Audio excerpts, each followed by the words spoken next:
मित्रों राम राम। मेरा भारत मेरी बात चैनल पर आपका स्वागत। आज हम बात करेंगे ओवैसीउद्दीन ओवैसी। और जैसे कि संसद में शपथ ग्रहण समारोह होता ही है, शपथ ग्रहण की औपचारिकताएं जो नए सांसद चुनकर आते हैं तो वो वहां पर एक शपथ लेते हैं। तो उसी कड़ी में ओवैसीउद्दीन ओवैसी ने भी असदुद्दीन ओवैसी ने भी शपथ ली। और आपने देखा होगा उसके बाद उन्होंने नारा लगाया जय भीम और जय फिलिस्तीन, अल्लाहू अकबर। जय फिलिस्तीन का नारा।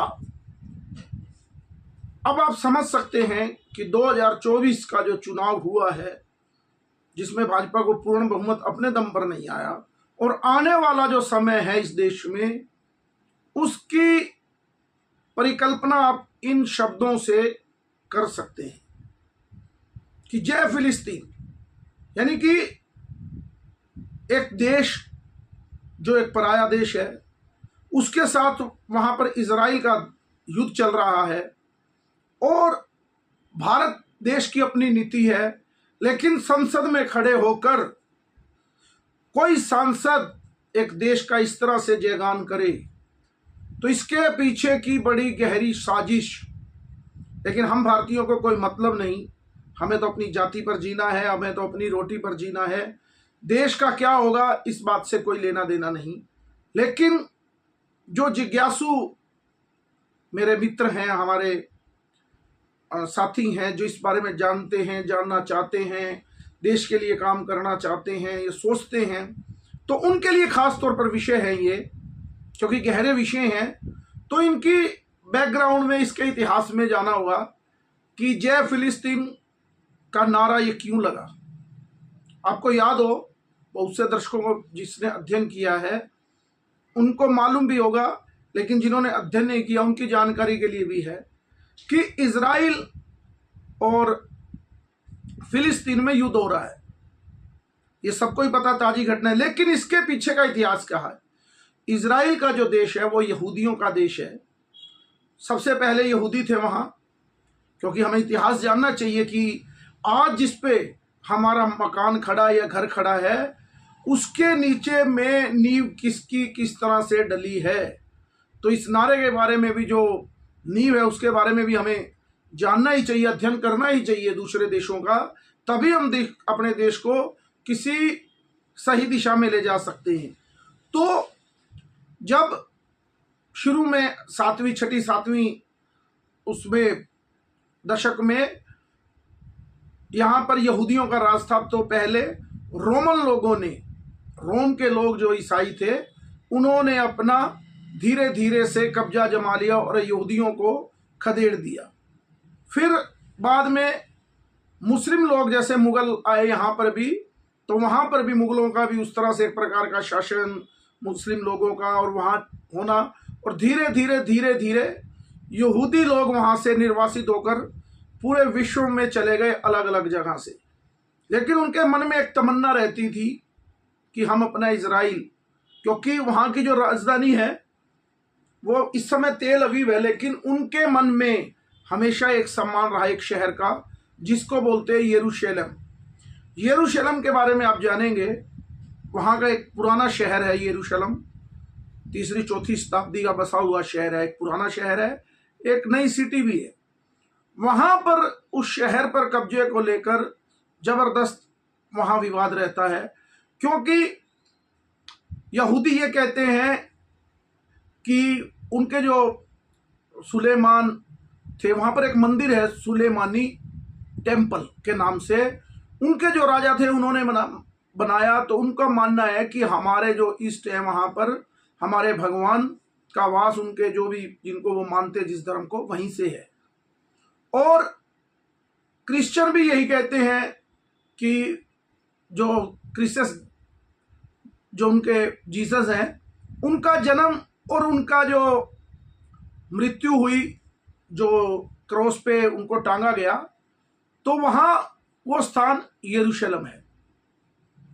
और इस्लामिक मुल्क भी यही मानता है कि हजरत मोहम्मद मक्का से चले, जो उनके मुख्य 3 जगह हैं उसमें वो तीसरे नंबर की जगह अल अक्स नाम की एक वहाँ पर मस्जिद भी है यरूशलेम में।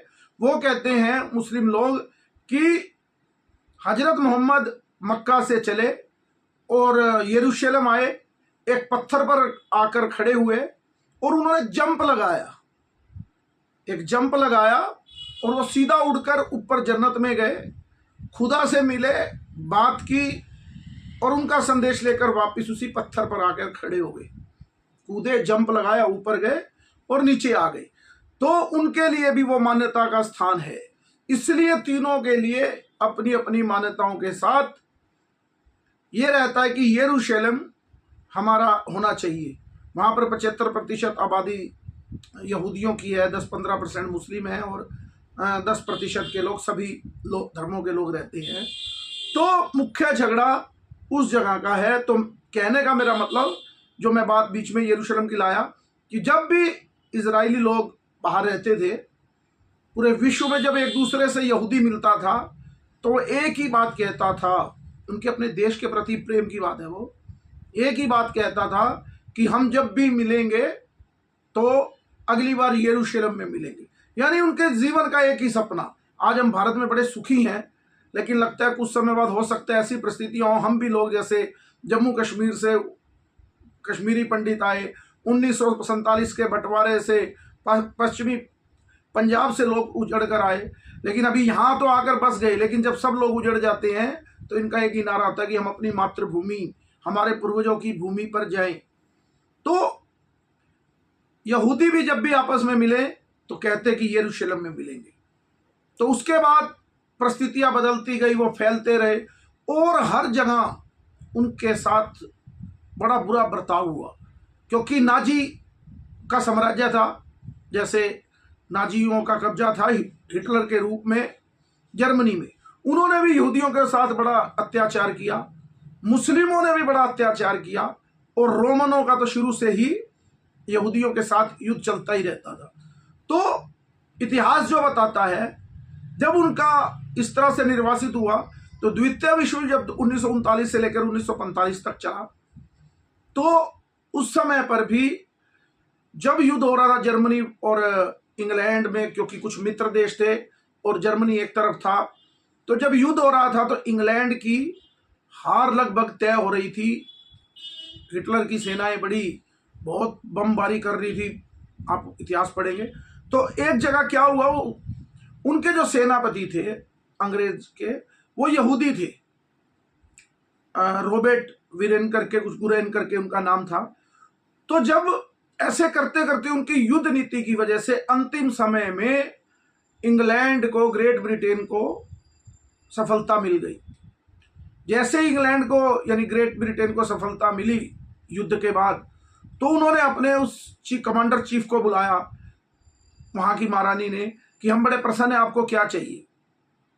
तो उन्होंने कहा इंग्लैंड को कि हमें आज़ाद करके हमें इजराइल दे दिया जाए, हमें यरूशलेम दे दो, हमें इजराइल दे दो, हमारा देश दे दिया जाए।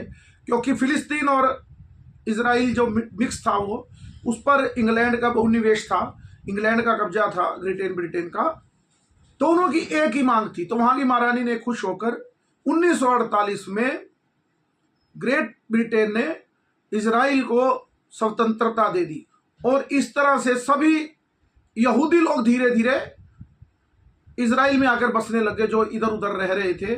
उस समय भी हमारे देश के, जिनको हम पिता कहते हैं, महात्मा गांधी राष्ट्रपिता, उन्होंने विरोध किया कि यहूदियों को इजराइल नहीं दिया जाए। यानी कि 1948 में भी भारत में विरोध किया गया महात्मा गांधी द्वारा। उसका कारण आपको मालूम ही है, मुस्लिम तुष्टीकरण। जैसे महात्मा गांधी ने 1920 में खिलाफत आंदोलन का समर्थन किया मुसलमानों के दबाव में, जबकि इस विषय पे एक अलग वीडियो बनाएंगे, बड़ा इंटरेस्टिंग विषय है कि कैसे खिलाफत आंदोलन में कूदे महात्मा गांधी और किस तरह कांग्रेस ने उसका वो किया, जबकि तुर्क में एक खलीफा का बनने का मामला था, उस पर अलग से चर्चा करेंगे। लेकिन मेरे कहने का मतलब, उस समय भी भारत में जो मुसलमान नाराज ना हो जाए इसलिए उसकी खिलाफत की, जबकि 1947 में भारत से मुसलमान लोगों ने अपना अलग देश मांगकर पाकिस्तान की स्थापना कर ली, लेकिन फिर भी मुसलमान नाराज ना हो भारत का, इसलिए महात्मा गांधी ने, गौर करने की बात है, महात्मा गांधी ने इजराइल को मान्यता ना देने के लिए कहा और भारत ने भी तब तक कोई मान्यता नहीं दी। और आपको जानकर हैरानी होगी कि 1992 में तेल अवीव उनकी राजधानी थी इजराइल की, तो वहां पर अपना दूतावास 1992 में शुरू किया और भारत का कोई प्रधानमंत्री कभी इजराइल नहीं गया। नरेंद्र मोदी पहली बार ऐसे देश के प्रधानमंत्री बने जो इजराइल जाने वाले थे। तो मेरा कहने का जो वो था कि वो उस समय सभी इकट्ठे हुए, तो उनको उनकी एक तमन्ना थी कि हमारा देश मिले, तो उनका देश ग्रेट ब्रिटेन ने दे दिया। सभी लोगों की एक बैठक हुई, इजराइल के सभी यहूदियों की बैठक हुई और सबने अपने अपने अनुभव साझा किए, शेयर किए। तो सब बैठक में जैसे बात चली कि सबने अपने अपने अनुभव में बताया कि हम इस देश में रहते थे, फ्रांस में रहे, जर्मनी में रहे, तो लेकिन हमारे साथ नाजियों ने अत्याचार किया। किसी ने कहा कि क्रिश्चियनों ने यानी हमारे पास अत्याचार किया और मुसलमानों ने तो यहूदी के दुश्मन थे ही। तो इस प्रकार से उन्होंने बताया कि सब मुल्कों में हमारी क्या स्थिति इन सैकड़ों वर्षों में रही। तो उनमें से कुछ लोग थे जो भारत से गए थे, जो भारत में रहते थे। तो भारत में जो रहने वाले लोग थे उन्होंने कहा कि भारत में हमें ऐसा प्यार मिला, हमें कभी लगा ही नहीं कि हम यहूदी हैं या दूसरे देश को मानने वाले लोग हैं या दूसरे धर्म को मानने वाले लोग हैं, लेकिन भारत ने हमें बड़े प्यार से वहाँ के लोगों ने रखा। यानी जो सेकुलरवाद की बात होती है वो तो हिंदू में कूट कूट कर भरा है, बहुत प्यार मिला। तो वहाँ के लोगों ने तय किया, जो उस समय सत्ता में बैठे उनके जो पहले प्रधानमंत्री थे रॉबर्ट, और क्या नाम उसका, गुरेन करके, जो मैंने अभी नाम बताया रॉबर्ट गुरेन करके, उन्होंने तय किया कि भारत के लोगों ने हमें इतना प्यार दिया है, कभी भी जीवन में भारत कभी भी किसी से युद्ध करेगा, कुछ भी होगा, तो हम लोग भारत की सदा मदद के लिए खड़े रहेंगे। यानी कि उन लोगों ने तय किया कि हम भारत की मदद में खड़े रहेंगे, लेकिन भारत से कभी भी उनकी मदद नहीं की गई। 1971 के युद्ध में जब अमेरिका दूरी बना रहा था तब भी इजराइल ने मदद की। 1999 में जब कारगिल युद्ध हुआ तो क्या जो अंदर की खुफिया रिपोर्ट थी वो भी इजराइल ने भारत को उपलब्ध करवाई। अब कृषि के मामले में जानेंगे, क्योंकि भारत कृषि देश है, तो इजराइल इतनी मदद करता है भारत की हर समय कि आप जो भी देश राज्य की सरकारें, मैं तो बहुत सी राज्य सरकारें देखी हैं जो इजराइल जाके टेक्निक सीख के आती हैं, लेकिन राष्ट्र के नेता के रूप में कभी भी भारत उनके साथ संबंध नहीं बनाना चाहता था। यासिर अराफात जो फिलिस्तीन का नेता था उस समय, जो इनकी देश जो आज़ादी मिली उसके खिलाफ लड़ाई लड़ रहा था, भारत ने उसको नए नए अवार्ड दिए, अतिथि के रूप में भारत में बुलाया। आप सबको उनकी पिक्चर भी याद होंगी, ऐसे टोपी पहन के और पीछे वो रखते थे यासिर अराफात। तो फिलिस्तीन को इन मुसलमान लोगों की वजह से, जिनको अपना एक देश दे दिया गया, भारत डरता रहा और कभी भी सामरिक तौर पर कोई भी संबंध इजराइल से नहीं बनाए। लेकिन यहूदी अपने देश के प्रति, क्योंकि चारों तरफ से वो मुस्लिम देशों से जुड़ा हुआ था और 1948 के बाद लगातार उनके मुस्लिम देशों से युद्ध हुए और वो जीतता रहा, और उसके बाद संधि हुई, जॉर्डन से हुई, इजिप्ट यानी मिस्र से हुई, क्योंकि और उन लोगों ने उनके साथ समझौता, बहुत से मुस्लिम लोगों ने इजराइल के साथ समझौता भी किया, क्योंकि उनको पता था कि इजराइल को हराना बड़ा कठिन है। वो छोटा सा देश जरूर है, लेकिन उनकी टेक्निक और उनका जज्बा बड़ा जबरदस्त है।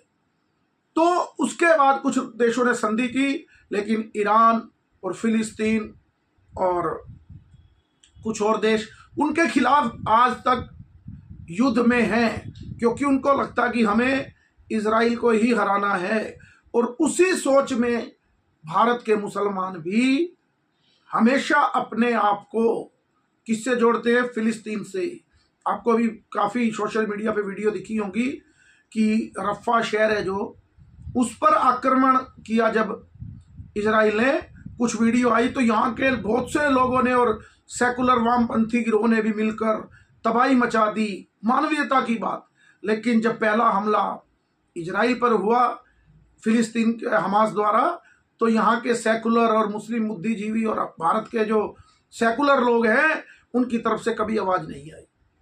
और आज भी आप देखें वही सोच, उस समय की सोच आज तक चलती आ रही है।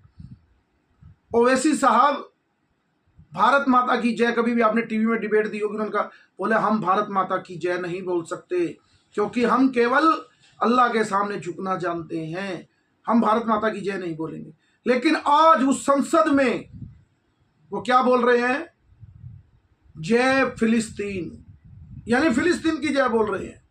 तो ये स्थिति आप हिंदू लोग, इस देश के लोग समझ सकते हैं कि ये देश आने वाले समय में कहाँ जा रहा है। आज ही उसकी पटकथा भी लिखी जा रही है और किसी ने विरोध नहीं किया।